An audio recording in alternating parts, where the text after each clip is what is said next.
continuamos con el doctor Gilberto Martínez.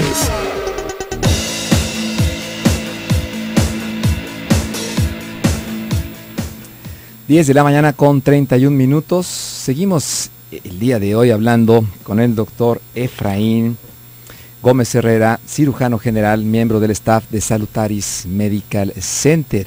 Les recuerdo que precisamente Salutaris Medical Center es un centro médico quirúrgico ubicado aquí en Guadalajara, Jalisco, México, que le ofrece un servicio confiable, cálido y efectivo. El equipo médico está formado por un grupo de renombrados especialistas de las más diversas ramas de la medicina, quienes están comprometidos a darle un trato integral, profesional y humano en sus modernas instalaciones. Así es que, bueno, pues desde el nacimiento de Salutaris, más de 400 profesionales de la medicina han confiado en la institución para atender a más de 3,000 pacientes. Hoy precisamente hablando sobre las enfermedades de la vesícula biliar con el doctor Efraín Gómez Herrera, cirujano general. Doctor, ¿cuáles vendrían a ser los síntomas que tendríamos que reconocer propios de la inflamación o la infección de la vesícula biliar? Fíjate, Gilberto, que el síntoma más importante que se aquejan los pacientes es precisamente el dolor abdominal.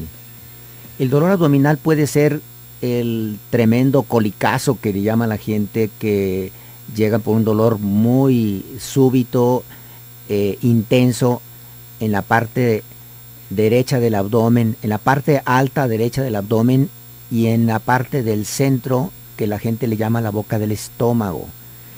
Este síntoma, la mayor parte de las veces es un dolor súbito, intenso, y que obliga a las personas a acudir a un centro de urgencias para su atención. El dolor es muy intenso y la gente necesita que le pongan un analgésico de tipo antiespasmódico para poder disminuir el controlar el dolor. Aparte de eso, en algunos pacientes el dolor no llega a ser tan intenso, porque si asociamos lo que yo estaba explicando de los cálculos, a veces una de las piedras o cálculos van y se atoran en el conducto de desagüe de la vesícula, y a veces se atoran parcialmente, no obstruyen por completo el conducto, y entonces el dolor puede ser que de esa manera no sea tan intenso, únicamente una molestia o un dolor controlable, que puede ser que el paciente se le quite y el paciente siga su día normal. Sin embargo, ese cálculo finalmente va a llegar a tapar el drenaje de la bilis, de esa bolsita que les estaba comentando, y va a formar el dolor o el cuadro doloroso importante que va a obligar a que se atienda el paciente, ¿sí? Aparte de eso, el paciente presenta náuseas, vómitos, distensión abdominal, se siente el paciente muy distendido de su abdomen, y bueno, ya el cuadro clínico de esa manera hace que acuda a pedir atención médica. Esto vendría a ser lo que llamamos colecistitis aguda.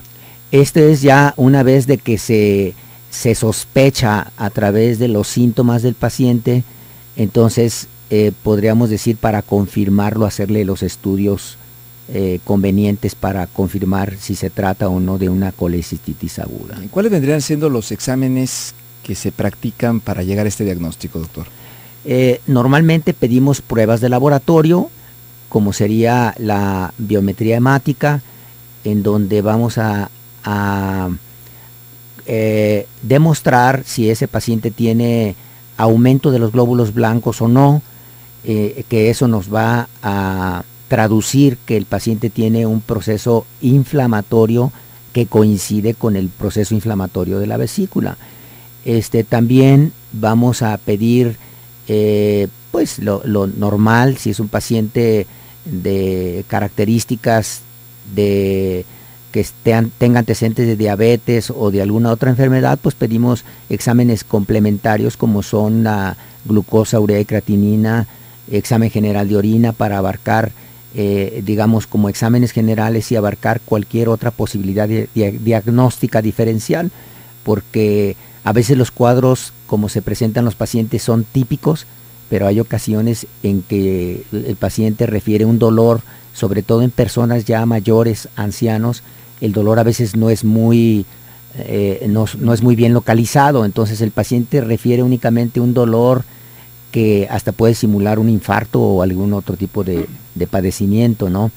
Aparte de esos exámenes de laboratorio, es el estándar de oro para hacer el diagnóstico de esta enfermedad, es una ultrasonografía del abdomen alto, en la cual el ultrasonograma nos va a demostrar la presencia de imágenes ecosonográficas de piedras en la vesícula y un grado de engrosamiento de la pared vesicular, de la bolsita que les hablaba, se inflama y la pared se engruesa. Entonces ese es un dato también ecosonográfico o radiológico de que la vesícula está inflamada o enferma. Entonces algunas veces este cuadro clínico no es tan sintomático, se podría decir, y se le llega este diagnóstico por algunas otras circunstancias, ¿no? Puede ser una colitis, por ejemplo, exacto, y se llegue al diagnóstico de que había cálculos en la vesícula. Ahora, ¿qué es lo que sucede?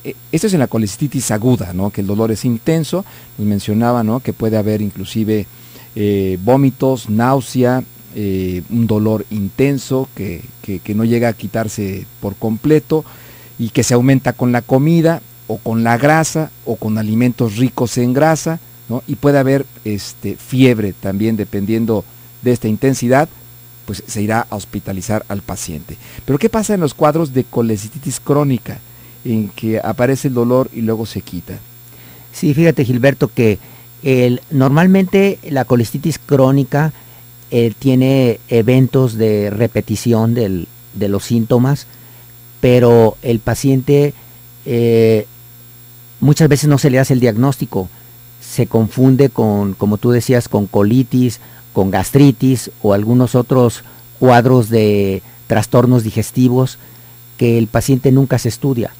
Sin embargo, podemos decir que una persona puede ser portadora de piedras en la vesícula y que sus molestias, o puede ser que no tenga síntomas, pero que sus molestias van a ir poco a poco incrementándose conforme pase el tiempo, porque esta persona, sobre todo si es una persona que con su dieta es con alto consumo de grasas o de lácteos, que son detonadores de la presencia del dolor o del espasmo que produce en la vesícula, pues entonces se va a declarar ya el cuadro clínico.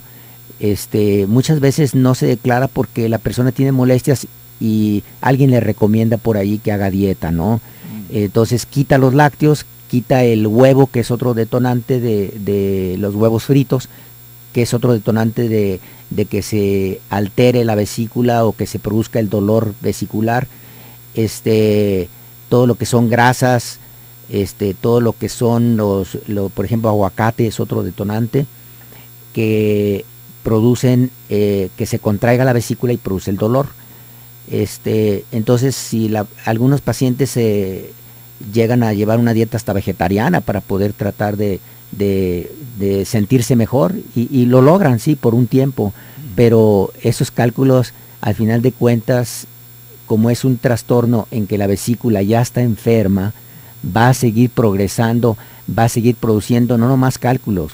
Los cálculos se van formando a partir de arenillas o a partir de ciertos sedimentos que va a formar el lodo biliar, que también es otro componente que va a ir aglutinando más piedras y va a ir obstruyendo el desagüe de la vesícula, que es el que finalmente llega a producir la patología. Somos una sociedad en la que buscamos remedios para todo y entonces la creatividad del mexicano muchas veces está en que no vayas a cirugía, que no te operen, espérate.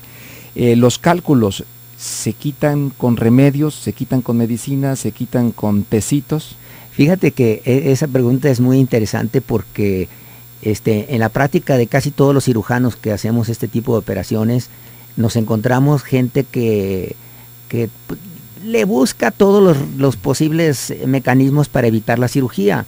Y obviamente, pues, si a ti o a mí nos dijeran, pues ocupas operación, pues a ver, espérame tantito, ¿no? Porque todos tenemos temor a la cirugía.